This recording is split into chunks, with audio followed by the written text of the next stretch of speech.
Sifat akhlak yang terakhir sebagai penutup, selain hubungan dengan Allah yang kita jaga, juga jaga hubungan dengan sesama. Saya akhiri, tersebut dalam hadis riwayat Muslim. Ada orang-orang yang dikisahkan dua jenis, satu perempuan, kedua umum. Yang perempuan diadukan oleh tetangganya. Dia rajin salat, rajin puasa, rajin baca Quran, diadukan tetangganya kepada Nabi, ya Rasulullah, si fulanah ini bersikap begini. Dia senang mencela tetangganya, senang berselisih. Kata Nabi, hiya finnar. Dia kalau enggak tobat, masuk ke neraka. Kalau tidak tobat, masuk ke neraka. Disebutkan di hadis Muslim riwayat sahabat Abu Hurairah radhiyallahu taala anhu. Perhatikan kalimatnya nih. Lihat kalimatnya. Nabi sedang kumpul begini dengan para sahabatnya, ditanya. Bertanya Nabi, atadrunal muflis? Tahu enggak kalian orang yang bangkrut saat di akhirat? Kata sahabatnya, ya Rasulullah, al-muflisu fina ma la dirham lahu wa la mata'. Ya Rasulullah, orang bangkrut di antara kami yang sudah enggak punya uang sepeser pun, enggak ada aset sedikit pun. Uang enggak ada, aset enggak punya. Kata Nabi, perhatikan baik-baik kalimatnya. Al-muflisu min ummati. Orang bangkrut dari umatku itu. Ingat, Nabi tidak menyebut umatnya Musa, bukan umatnya Isa, tapi umatku. Ada orang yang mengaku umat Nabi Muhammad disebut bangkrut oleh Nabi. Ya'ti yaumal qiyamati bi sholatin. Datang di hari kiamat, salatnya begitu rajin dikerjakan saat di dunia. Wasiyamin, puasanya rajin. Wa zakatin, zakatnya tak tertunda. Wa ya'ti qad syatama hadza. Cuman sayang, dia suka mencela temannya yang lain. Wa qadhafa hadza, menuduh kawannya yang lain. Iri hati dengan pekerjaan kawannya. Kemudian dia tuduh dengan tuduhan-tuduhan yang tidak layak. Dengki dengan jabatan yang dipangku oleh kawannya. Dia berprasangka harusnya dia, kenapa kawan yang lain yang diangkat. Kemudian dia iri hati, dia dengki. Dia caci maki, dia sebarkan tebar fitnahnya. Apa yang terjadi? Kata Allah, lihat kalimatnya, melalui lisan Nabi. Tu'khadhu hadha min hasanati, wa hadha min hasanati. Kalau ada orang sholat kemudian dia menzalimi orang lain, mencacinya, maka pahala sholatnya langsung dipindahkan kepada yang dicaci itu. Tu'khadhu hadha min hasanati, wa hadha min hasanati. Kalau ada orang kemudian puasa, lantas dia iri hati kepada kawannya, dia bicarakan keburukannya, maka diambil pahala puasanya, diberikan kepada orang yang dibicarakan keburukannya itu. Fa in faniyat hasanatuhu, kalau habis kebaikannya, tersisa keburukannya, maka diambil dosa-dosa orang yang dizalimi itu, ditimpakan kepadanya dan dilemparkan ke dalam neraka. Maka akhlak yang kedua, tidaklah diutus Nabi Muhammad SAW kecuali untuk menyempurnakan hubungan baik kita dengan sesama. Maka kali ini saya ingin mengajak kepada kita semua, bukan cuma kita rajin sholat, rajin puasa, rajin baca Al-Quran, tapi bagian yang kedua ini yang tidak kalah penting. Orang yang bisa mempraktikkan ini, maka dijamin oleh Allah langsung di Quran surah ketiga, ayat 133 sampai 134, paling kanan sebelah atas di mushaf. Allah akan tempatkan orang ini di sebuah surga yang luasnya seluas langit dan bumi.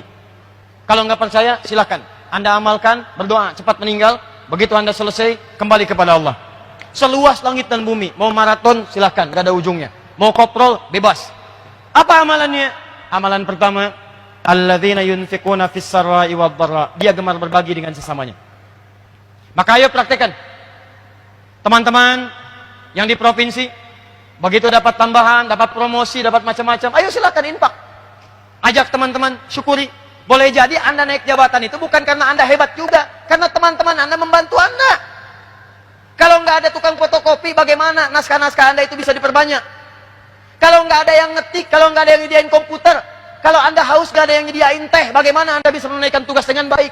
Makanya adabnya kata Quran, begitu mendapatkan rezeki lebih dari Allah, bagi dengan sesamanya. Bahkan dalam hal ini jangan pisahkan non-muslim. Mungkin di sini ada pegawai yang non-muslim. Begitu Anda dapatkan rezeki, bagi. Yuk ajak. Makan yuk. Masya Allah. Tumben baik hari ini. Bukan tumben, tapi Allah memerintahkan saya untuk berbagi.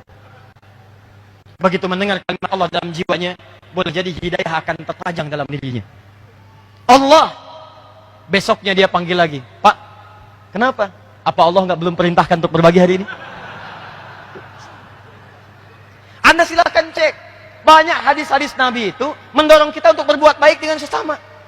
Jika seorang makan makanan, masak makanan, baunya sampai ke tetangganya, maka berikanlah bagian tetangga itu, walaupun cuma kuahnya, hafal tuh dengan kuahnya. Tapi awas, jangan salah cara mengamalkan. Anda yang makan ayamnya, kuahnya bagi orang, bukan. Dilihat bagaimana indahnya dalam Islam. Begitu Anda masak, sampai baunya ke tetangga. Bagi, kata Nabi.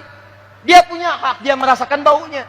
Tapi saya tanya pada Anda, apakah Nabi mengatakan kalau tetangga Anda Muslim saja? Tidak. Ini Anda pulang nih. Tetangga Anda samping ada yang Kristen, sampingnya lagi Hindu, sampingnya lagi Muslim. Anda pulang dari sini masak opor ayam. Baunya ngalir ke semua rumah tadi. Yang Kristen dapat baunya, yang Hindu dapat baunya, yang Muslim dapat baunya. Nabi mengatakan bagi, jangan pisahkan mereka semua. Bagi satu-satu. Indah. Betapa tinggi nilai dalam Islam. Dan jangan dilewatin. Anda masak opornya, Kristen mah Hindu dilewatin. Islam yang dikasih. Keluar yang Kristen, Pak, opornya enak ya. Emang enak, Pak. Luar biasa. Cuman sayang, Bapak kafir. Oh. Tidak. Kasih. Begitu Anda bagikan, maka dicatat pahalanya. Kalau Anda berikan ada tenaga dipakai sholat, Anda dapatkan pahala sholatnya.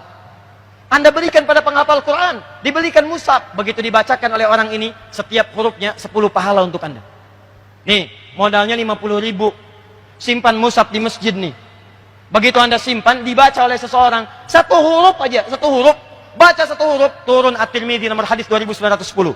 Man qara'a harfan min kitabillah falahu asyru hasanat. Siapa yang baca satu huruf dari kitabullah, dia diberikan 10 kebaikan, 10 setiap hurufnya. Nah, Anda yang kasih mushafnya, begitu disimpan mushaf di sini, Allahu Akbar. Dia baca, Anda dapat transferan pahala. Dan hampir mustahil ada orang baca Quran cuma sehuruf. Nggak ada. Ini mushaf siapa yang kasih? Pak Gubernur. Ah, udah banyak pahalanya. Saya kasih sehuruf aja lah. Nun. Dah. Gak bisa. Orang pasti bacanya itu banyak ayatnya. Karena itu, maaf, ketika saya tutup dengan sebuah hadis, ketika Anda ingin menjadi umatnya Nabi Muhammad SAW, Anda hadirkan dengan nama maulid atau mauludnya. Anda ingin berakhlakul karimah, maka pesan Nabi, jaga hubungan dengan Allah. Saya pun Nabi, kata Nabi, tapi saya tetap salat tahajud. Saya Nabi, saya pun tetap mengeluarkan infak. Saya Nabi, saya pun tetap berikan kebaikan kepada umat dan kawan-kawan. Saya Nabi, saya berikan harta dan hak-hak keluarga. Maka tanamkan nilai kedekatan dengan Allah. Yang kedua, jaga hak-hak lingkungan sekitaran kita. Orang tua, teman-teman, tetangga, kerabat. Kalau itu semua kita praktekkan, insya Allah keberkahan akan diturunkan di lingkungan kita semua. Siap insya Allah?